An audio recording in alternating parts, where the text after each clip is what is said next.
Kenapa kami memanfaatkan cacing lumricus sebagai salah satu bidang usaha? Karena dengan mengelola, dengan membudidayakan cacing lumricus ini, maka kita bisa membuat produk-produk olahan yang mempunyai nilai ekonomis dan nilai gizi yang tinggi. Karena saya katakan tadi bahwa cacing lumricus mempunyai protein tinggi yang di atas 60%, sehingga bisa digunakan sebagai obat, sebagai booster untuk pertumbuhan, sebagai salah satu sekarang ini digunakan sebagai bahan tolong untuk pembuatan kosmetik.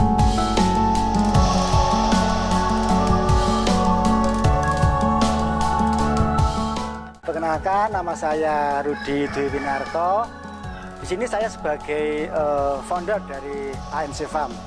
ANC Farm sendiri merupakan suatu usaha yang bergerak di bidang budidaya dan pengolahan cacing lumricus. Untuk cacing lumricus sendiri mungkin masyarakat umum belum begitu mengenalnya. Sebenarnya ini merupakan salah satu spesies ya, salah satu spesies dari banyak jenis cacing tanah.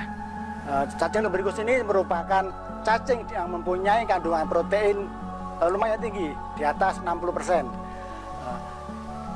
Kenapa kami memanfaatkan cacing lumricus sebagai salah satu bidang usaha? Karena dengan mengelola, dengan membudidayakan cacing lumricus ini, maka kita bisa membuat produk-produk olahan yang mempunyai nilai ekonomis dan nilai gizi yang tinggi. Karena saya katakan tadi bahwa cacing lumricus mempunyai protein tinggi yang di atas 60%, sehingga bisa digunakan sebagai obat, sebagai booster untuk pertumbuhan, sebagai salah satu sekarang ini digunakan sebagai bahan tolong untuk pembuatan kosmetik. Selain cacing lumricus, kita juga membudidayakan cacing jenis lain yang kita manfaatkan untuk mengolah limbah. Karena yaitu cacing Eudrilus eugeni, di mana cacing ini mempunyai tingkat kerakusan yang sangat tinggi, sehingga sangat cocok untuk mengolah limbah organik yang ada di masyarakat. Untuk operasional perawatan sebenarnya sangat simpel sekali. Kita hanya membuat media yang nyaman, membuat media yang sesuai dengan kebutuhan hidup dari cacing, yaitu tingkat kelembapan yang lumayan tinggi dan tingkat porositas atau kegemburan yang cukup untuk mobilitas dari cacing itu sendiri.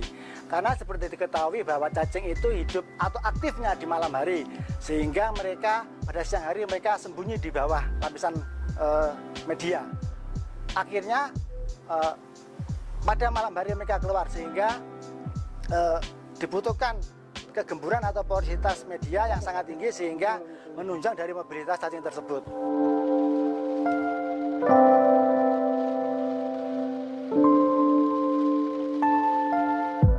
Tadi saya katakan bahwa cacing di sini ada beberapa jenis ya. Yang pertama cacing jenis Eudrilus eugeni, itu merupakan cacing yang lebih optimal digunakan sebagai pakan ternak karena mempunyai tingkat kegemukan yang tinggi dan perkembangan berat yang juga cukup signifikan juga. Yang kedua adalah Lumbricus subellus. Cacing ini yang lebih sering dipakai untuk produk olahan karena mempunyai loss yield yang rendah. Cacing ini bisa dimanfaatkan untuk pembuatan obat, untuk bahan penolong dalam pembuatan kosmetik, untuk pembuatan booster atau booster pertumbuhan ataupun juga pelet.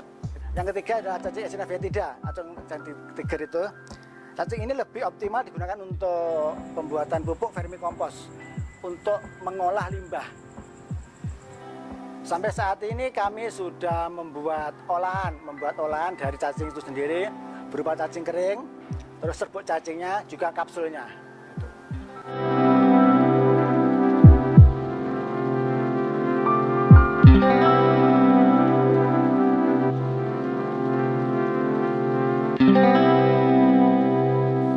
Yang pertama pasti marketing ya, pasarnya ya. Karena seperti diketahui tidak ada satu usaha yang berjalan stabil. Stagnan, pasti ada naik turun. Nah, biasanya di musim hujan itu permintaan pasar menurun. Itu yang pertama. Yang kedua adalah masalah limbah. Limbah sebagai pakan ya. Apabila kita mengolah limbah tidak secara benar, maka akan timbul bau yang akan mengganggu di sekitarnya. Untuk pasar cacing sendiri sih selama masih ada peternak burung, peternak udang, peternak lain-lain ini unggas dan lain itu pasti akan terus berkembang. Sementara saat ini pun juga saya katakan tadi bahwa cacing digunakan untuk sebagai bahan penolong untuk pembuatan kosmetik, sehingga pasarnya sangat-sangat terus berkembang ini, dan pasti akan terus berkembang selama ada orang yang menggunakan make up ya. Karena seperti ketahui bahwa make up atau alat-alat kosmetik yang berlabel halal itu tidak boleh menggunakan bagian dari babi. Padahal saat ini hampir semua itu menggunakan babi yang apabila mereka menggunakan sertifikasi halal pasti beralih ke cacing tadi untuk sebagai bahan penolongnya pembuatan kosmetik.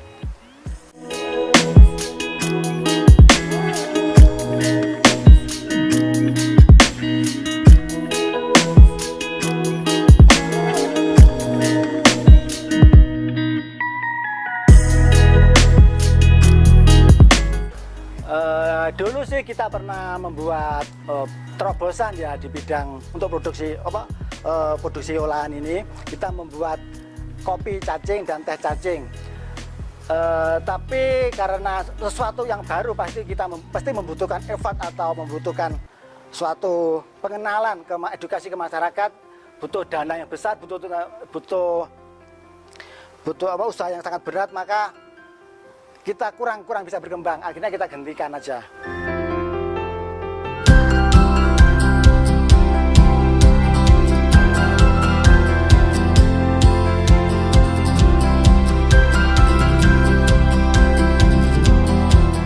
Sampai saat ini ya namanya usaha pasti naik turun Mas ya. Itu jadi tapi pastilah ada lumayan signifikan lah untuk profitnya. Ya untuk profit sih biasa ya antara 50-80% lah itu ya dari harga jual itu. Sampai saat ini kita belum punya legalitas untuk izin edar untuk bahan produk ya, untuk produk olahannya, yaitu dari BPOM-nya, karena memang aturan BPOM sendiri sangat ketat dan juga butuh biaya yang sangat tinggi. Jadi kita mengharapkan pemerintah mungkin bisa melonggarkan aturan untuk usaha kecil atau usaha mikro seperti ini.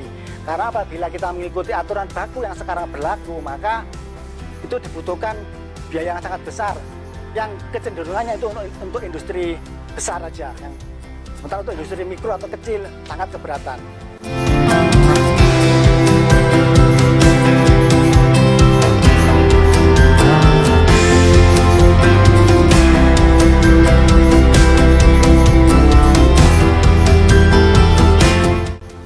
Farm sendiri saat ini sering melakukan pelatihan untuk membangun kemitraan, untuk memperbesar jumlah suplai juga ke kami.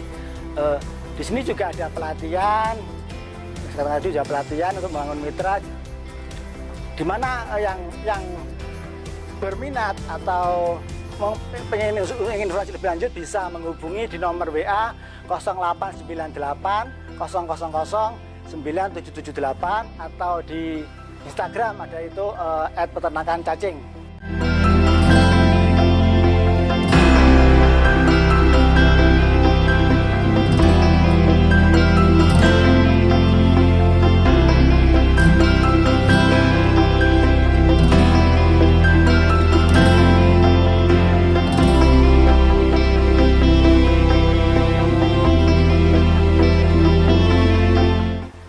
Terima kasih. Semoga apa yang saya sampaikan ini bermanfaat bagi pemirsa.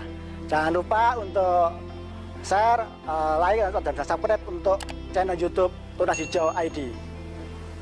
Ciao.